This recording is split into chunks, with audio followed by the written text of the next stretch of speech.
नमस्कार दोस्तों, मेरा नाम है अमित शर्मा और आज मैं आपके लिए गौतम बुद्ध की 3 ऐसी बचपन की कहानियां लेकर आया जो आपकी जिंदगी चेंज कर देंगी, जिन्हें अगर आप सुनेंगे और अपने जीवन में लागू करेंगे तो आप सफलता के बहुत करीब जाने वाले हैं। सफलता को अचीव करने में आपकी बहुत ज़्यादा हेल्प करेगी ये कहानियाँ।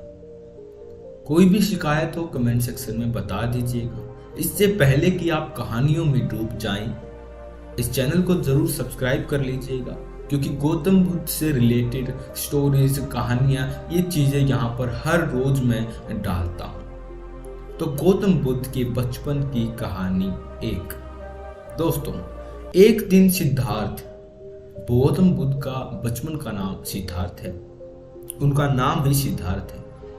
एक दिन सिद्धार्थ और उसके चचेरे भाई देवदत्त और यशोदा तथा अन्य बच्चे बगीचे में खेल रहे थे।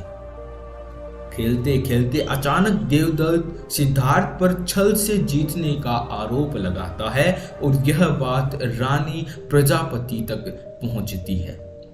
रानी प्रजापति सिद्धार्थ को छल से जीतने के लिए बहुत डांटती है, जबकि सिद्धार्थ ने छल नहीं किया था। जब सभी बच्चों से पूछा जाता है कि छल किसने किया था, तो सब बच्चे देवदत्त का नाम लेते हैं और फिर रानी प्रजापति सिद्धार्थ से पूछती हैं, अगर गलती तुम्हारी नहीं थी तो तुमने मना क्यों नहीं किया, मेरी डांट क्यों खाई? सिद्धार्थ कहते हैं, गुरुदेव ने कहा है कि सत्य स्वयं प्रकाशित है, इसलिए मैं चुप था। दोस्तों, यह बात सुनकर रानी प्रजापति की आंखों में आंसू आ जाते हैं और वो सिद्धार्थ को अपने गले से लगा लेती हैं, सीने से लगा लेती है। उसी समय की एक और घटना जो आपको जरूर समझनी चाहिए। गुरुकुल में सिद्धार्थ, देवदत्त तथा अन्य विद्यार्थियों को धनुर्विद्या सिखाई जाती है।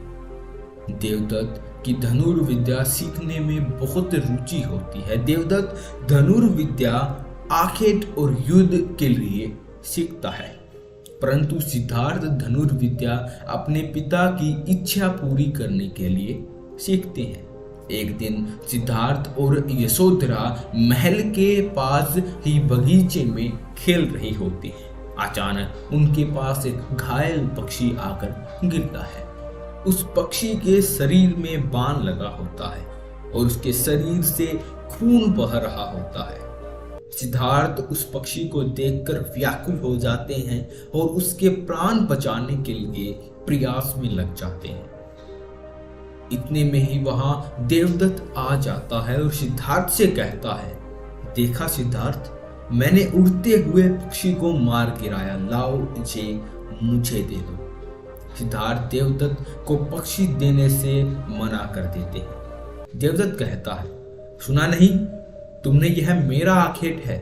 सिद्धार्थ कहते हैं, परंतु इसे मैंने बचाया है, इसलिए यह पक्षी मेरा है। पर देवदत्त कहता है, तुम अपने ज्येष्ठ का अपमान कर रहे हो सिद्धार्थ। सिद्धार्थ कहते हैं, मैं अपना कर्तव्य निभा रहा हूं ज्येष्ठ। फिर देवदत्त कहता है, आखेट क्षत्रिय का गुण है। सिद्धार्थ कहते हैं, रक्षा करना क्षत्रिय का कर्तव्य है ज्येष्ठ। देवदत्त कहता है, यदि तुमने मुझे यह पक्षी नहीं दिया तो मैं महाराज के पास जाऊंगा। फिर सिद्धार्थ कहते हैं, मैं महाराज के आदेश की प्रतीक्षा करूंगा। देवदत्त न्याय सभा में जाता है और राजा शुद्धोधन से न्याय मांगता है। राजा शुद्धोधन सिद्धार्थ को बुलवाते हैं और सुनवाई शुरू की जाती है। मंत्री देवदत्त से पूछता है कि क्या याचना है तुम्हारी देवदत्त। देवदत्त कहता है, महाराज, मैंने पक्षी का आखेट किया तो वह पक्षी मेरा हुआ। सिद्धार्थ कहते, मैंने इस पक्षी को घायल अवस्था में पाया और इसकी रक्षा की, इसलिए यह अब मेरे पास रहेगा। राजा कहते हैं, तो अब न्याय करना है कि पक्षी किसे दिया जाए, जिसने इसे घायल किया या जिसने इसकी रक्षा की। न्याय सभा का एक सदस्य सिद्धार्थ से कहता है, आखिर करना तो क्षत्रिय का धर्म है युवराज। सिद्धार्थ कहते हैं, निर्बल की रक्षा करना भी क्षत्रिय का कर्तव्य है महाराज। देवदत्त सिद्धार्थ से कहता है, मुझे तुम्हारी क्षत्रियता पर संदेह है सिद्धार्थ। सिद्धार्थ कहते हैं, और मुझे तुम्हारी मनुष्यता पर संदेह है। घायल करने से पीड़ा होती है और रक्षा करने से स्नेह बढ़ता है। इस पर जगत में स्नेह बढ़ाना चाहिए या पीड़ा? सच्चा क्षत्रिय एक रक्षक होता है। दोनों का प्रश्न जानने के बाद राजा कुलगुरु से कहते हैं, कुलगुरु कृपा कर अब आप ही न्याय करें। कुलगुरु अपने आसन से खड़े होते हैं और राजा से कहते हैं, अब मैं भी असमर्थ हूं राजन। यह तो पक्षी ही बता सकता है कि यह किसके पास रहेगा। कुलगुरु सिद्धार्थ से उसी पक्षी को लेकर देवदत्त और सिद्धार्थ को समान दूरी पर खड़ा कर देते हैं और उस पक्षी को कुछ दूरी से जमीन पर छोड़ देते हैं और कहते हैं, अब यह पक्षी जिसके भी पास जाएगा इसका हकदार वही होगा। पक्षी हमारी तरह कोई भाषा तो नहीं समझते, परंतु करुणा की भाषा जरूर समझते हैं। वह पक्षी सीधा सिद्धार्थ के पास जाता है और सिद्धार्थ उसे गोद में उठा लेते हैं। दोस्तों, कहानी लंबी होती जा रही है, वीडियो ज्यादा लंबी हो जाएगी, इसलिए इस वीडियो में हम 2 ही कहानी रखते हैं। 2 कहानी अपनी पूरी हो चुकी है। जैसा कि मैंने कहा था, इस कहानी का सार भी इन दोनों कहानियों का मैं आपको बताऊंगा। पहली कहानी में सिद्धार्थ ने झूठ बोलने को भी अस्वीकार किया। जब वह सच्चा था तब भी उसने नहीं बताया, क्योंकि उसने सोचा कि सत्य स्वयं प्रकाशित होता है और सत्य स्वयं सबको दिखता है। लेकिन अभी कलयुग है, आप भी इस बात को मान सकते हैं। कलयुग हो, सतयुग हो या द्वापर युग हो, सत्य सत्य ही रहता है। सत्य का प्रकाश कभी कम नहीं होता है। सत्य एक ऐसी चीज है जो कभी न कभी लोगों के सामने आ ही जाएगा। आप उसे कितना भी छुपाने की कोशिश करो, लेकिन अंधकार में रोशनी अलग ही दिखेगी। वैसे ही झूठ में सत्य अलग ही दिखेगा। तो कभी भी अपने बचाव में इतना मत घिरो कि सत्य को भी झुकना पड़ जाए। अगर आप सच्चे हैं तो आपको न्याय जरूर मिलेगा, बहस करने की जरूरत नहीं है। पहली कहानी से अपने को ये सीखने को मिला। दूसरी कहानी से अपने को सीखने को मिला कि बचाने वाले से मारने वाला छोटा होता है। मैंने शायद उल्टा कह दिया, मारने वाले से बचाने वाला बड़ा होता है। दोनों का मीनिंग एक ही है, लेकिन आपके सुनने में और बोलने में मेरे डिफरेंस है।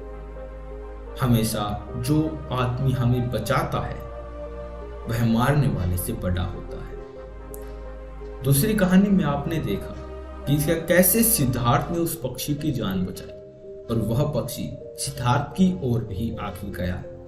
पक्षी को न्याय मिला, सिद्धार्थ को भी न्याय मिला। अब बारी है आपकी। इन 2 कहानियों को जब आप अपने जीवन में उतारेंगे तभी इस कहानी को सुनने का आपको कुछ फायदा होगा। अगर आप इन कहानियों को सुनकर वीडियो बंद करके और फोन को साइड में रख के कुछ गलत काम करने लग जाते हैं, किसी को मारने लग जाते हैं, झूठ बोलने लग जाते हैं, तो इस कहानी का कोई फायदा नहीं है, फिर आपका समय बर्बाद हो गया है। लेकिन मैं आशा करता हूँ कि आप ऐसा नहीं करेंगे। इन कहानियों को अपने जीवन में आप जरूर उतारेंगे। इसी आशा के साथ मैं इस कहानी को खत्म करना चाहता हूँ। दोनों कहानियों का सार भी मैंने आपको बता दिया, कहानी भी सुनकर पढ़कर मैंने आपको सुना दी। अब आपका निर्णय होगा कि आप इन कहानियों को अपने जीवन में कैसे उतारेंगे, कब तक उतारेंगे और उतारेंगे भी या नहीं। आपसे क्षमा चाहता हूं अगर मुझसे कोई भी गलती हो गई हो।